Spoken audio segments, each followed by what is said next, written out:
I was trying to bring it back to the classroom, and I think a lot of our conference has been on big picture policy issues, which are important because we don't see that in the classroom. But I really wanted to speak about what are tangible things that teachers can do to create family, to treat kids well, to treat colleagues well, to keep the humanity in our profession.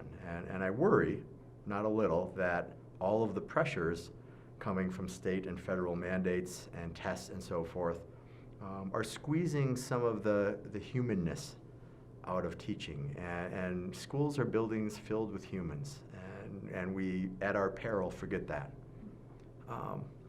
The 3 points that I emphasize, one is, as other speakers said today, we are experts, and we are humble, and we don't like to speak about it, but we have to speak about our experience in the classroom to policymakers and elected officials so that they know the truth of what's going on.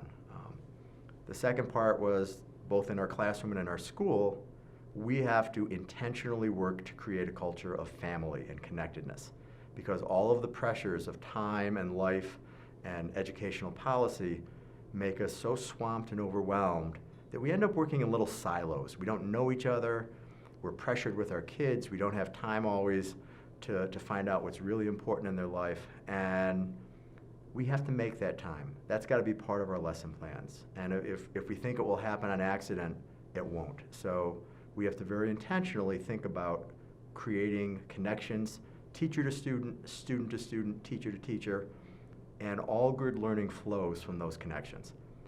Nobody cares how much chemistry I know until they know first that I care about them as people.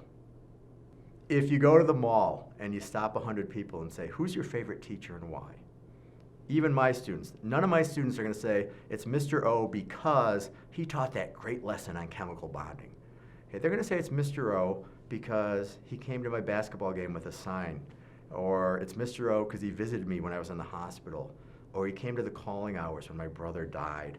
Those are the things that bond humans to other humans. And once you're bonded like that, those kids, they buy whatever you're teaching. They want to do well. They want to learn. They're invested. And the teachers that change our lives are the teachers that go that extra mile and that build those connections. My 5th grade teacher is 85. I'm still best friends with him. I call him once a week.